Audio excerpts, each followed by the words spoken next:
과연 어떻게 됐을까요? 만약에 대박을 쳤다고 한다면 이 이론은 정말 이론으로 끝나는 게 아니라 엄청난 투자 전략으로 인정받으면서 저 또한 전설적인 투자가로 이름을 날릴 테고요. 만약에 쪽박을 쳤다고 한다면 이 이론에는 분명히 제가 본격적인 매매에 돌입하기 전 놓쳤던 한계가 있는 것이고 투자가분들이 사용해서는 안 되는 방법이 될 테죠.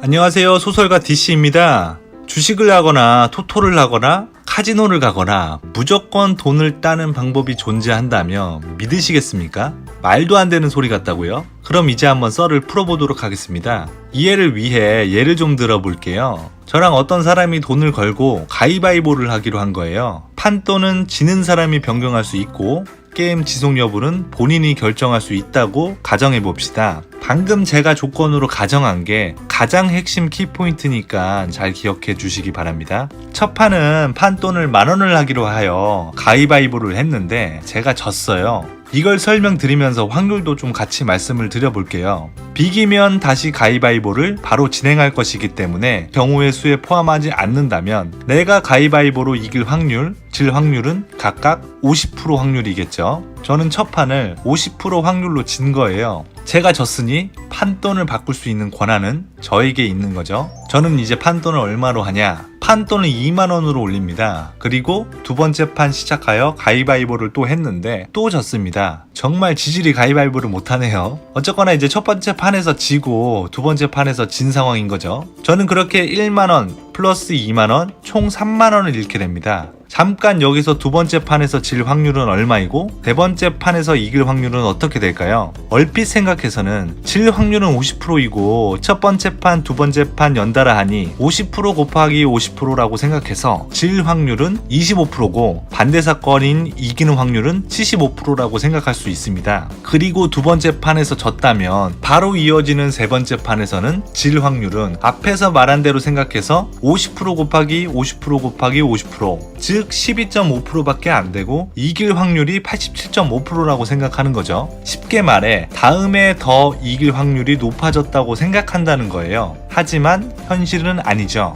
우리는 이걸 도박사의 오류라는 심리용어로 부르고 있습니다. 도박사의 오류란 서로 영향을 끼치지 않는 일련의 확률적 상관관계를 찾아내려 하는 사고의 오류를 말합니다. 어떠한 사건이 동일한 실행 조건에서 2번 이상 일어나는 상황 속에 이전에 발생한 사건이 후에 일어나는 다른 사건에 미치는 영향이 없는데도 불구하고 각 사건상의 상관관계를 찾아내려는 행위를 말하죠. 사실 가위바위보를 했던 첫째 판과 두 번째 판은 철저하게 독립사건입니다. 종속사건이 아니에요. 이러한 오류는 이전 판의 결과가 다음 판에 영향을 끼칠 거라 생각하는, 끼쳤으면 좋겠다라고 생각하는 일종의 보상심리에 기인합니다. 이만큼 잃었으니 다음 판에는 운이 좋겠지라고 생각하는 거죠. 뭐 어쨌거나 다시 가위바위보 얘기로 돌아가서 설명드리면 두 번째 판에서 질 확률과 세 번째 판에서 이길 확률은 각각 이전과 동일하게 50%라는 거죠. 두 번째 판과 세 번째 판 모두 서로 독립적인 사건이니까요. 여튼간에 두 번째 판도 제가 졌으니 저는 다시 판돈을 올립니다. 얼마로 올릴까요? 저는 당연히 40,000원으로 올릴 겁니다.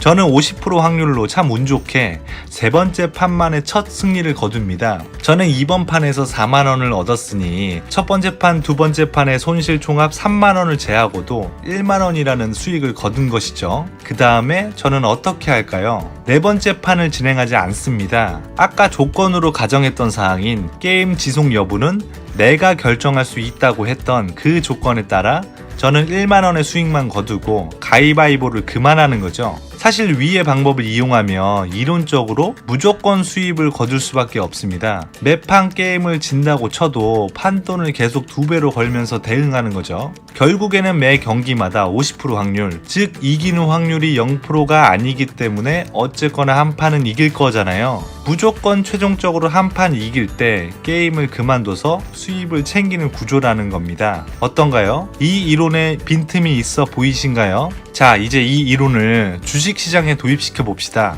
정확하게 경우에 맞는 예는 아니지만 대충 다음과 같은 경우가 있다고 봅시다. 주식 시초가가 7,000원에서 시작할 때 저는 그 주식을 한 개를 구매합니다. 주식 호가창은 매 순간 3가지의 경우의 수로 움직이게 되는데요. 위 호가로 올라가냐? 멈춰있냐? 내려가냐이죠. 각각 33.3%의 확률을 가지고 움직인다는 거죠. 우선 모든 경우의 수가 발생할 확률이 33.3%로 동일하기 때문에 위에 가위바위보에서 비기는 것처럼 주가 호가가 멈춰있는 것은 내 수익에 영향을 미치지 않기 때문에 경우의 수에서 제외시킬게요. 그럼 주가 한 호가가 올라갈 확률과 내려갈 확률은 둘 다 동일하게 각각 50%가 되는 거죠. 우리는 저기에 나와 있는 주식 호가 하나하나를 가위바위보 경기라고 가정하는 겁니다. 호가 하나가 내려갔다는 것은 50% 확률인 가위바위보에서 졌다는 것으로 여기고 손실금의 2배를 건다는 거죠. 사실 보시면 아시다시피 엄밀히 따지면 투자금은 정확하게 2배가 되지는 않습니다. 주식 호가가 내려갔기 때문에 그런데 정확하게 투자금을 2배로 만들기 위해서는 구매 수량을 소수점 단위로 구매해서 정확히 맞춰줘야 하는데 이게 코인 시장은 가능한데 주식 시장에서는 주식 구매 수량을 소수점 단위로 구매하는 것이 불가능하죠. 주식 호가가 내려갈수록 호가창 평단이 조금씩 밀리는 게 바로 방금 말씀드린 이유 때문이죠. 그냥 주식 시장에서도 앞에서 설명드린 가위바위보 전략을 이렇게 도입할 수 있다라는 것만 보시면 될 것 같습니다. 7,000원 시초가로 시작한 이 종목에 미리 위와 같이 매수를 걸어두는 거죠. 주식시장에서는 각 종목에 하루 상한, 하한 폭이 30%로 제한되어 있기 때문에 위와 같은 이론으로 매수를 건다며 하한가를 가도 자신의 평단이 주가에 맞춰져 있고 그 하한가보다 한 호가만이라도 올라갔을 때 매도를 하면 수익을 거두는 구조죠. 이런 매수법은 말 그대로 내려가면 내려갈수록 투자금이 커지기 때문에 반등이 나올 경우 큰 수입이 발생하게 됩니다. 막말로 주가가 더 내려가서 더 매수되기를 바라는, 주가가 내려가도 스트레스 받지 않고 우울하지 않은 매수 방법이라고나 할까요? 저는 이 방법을 생각해낸 후 실전에서 테스트를 해보기로 결정합니다. 주식시장에서 적당한 투자 대상을 찾던 중 이제 종목을 찾는 거죠. 수급이 몰리는 테마주, 거래량 상위 종목들이 해당 방법이 잘 통한다고 판단하게 됩니다. 그러한 테마주들은 거래량이 터지고 위아래로 큰 진폭을 가지고 움직이기 때문에 아래로 내려오면 매수가 되고 위로 올라가는 순간에 팔아서 나름 높은 성공률을 만들 수 있었죠. 매매는 스윙이랑 좀 비슷한 점이 있네요. 여튼간에 어느 정도 이 투자 방법이 통용이 된다고 판단한 저는 좀 더 큰 돈을 가지고 이 전략을 수행하기로 마음을 먹습니다.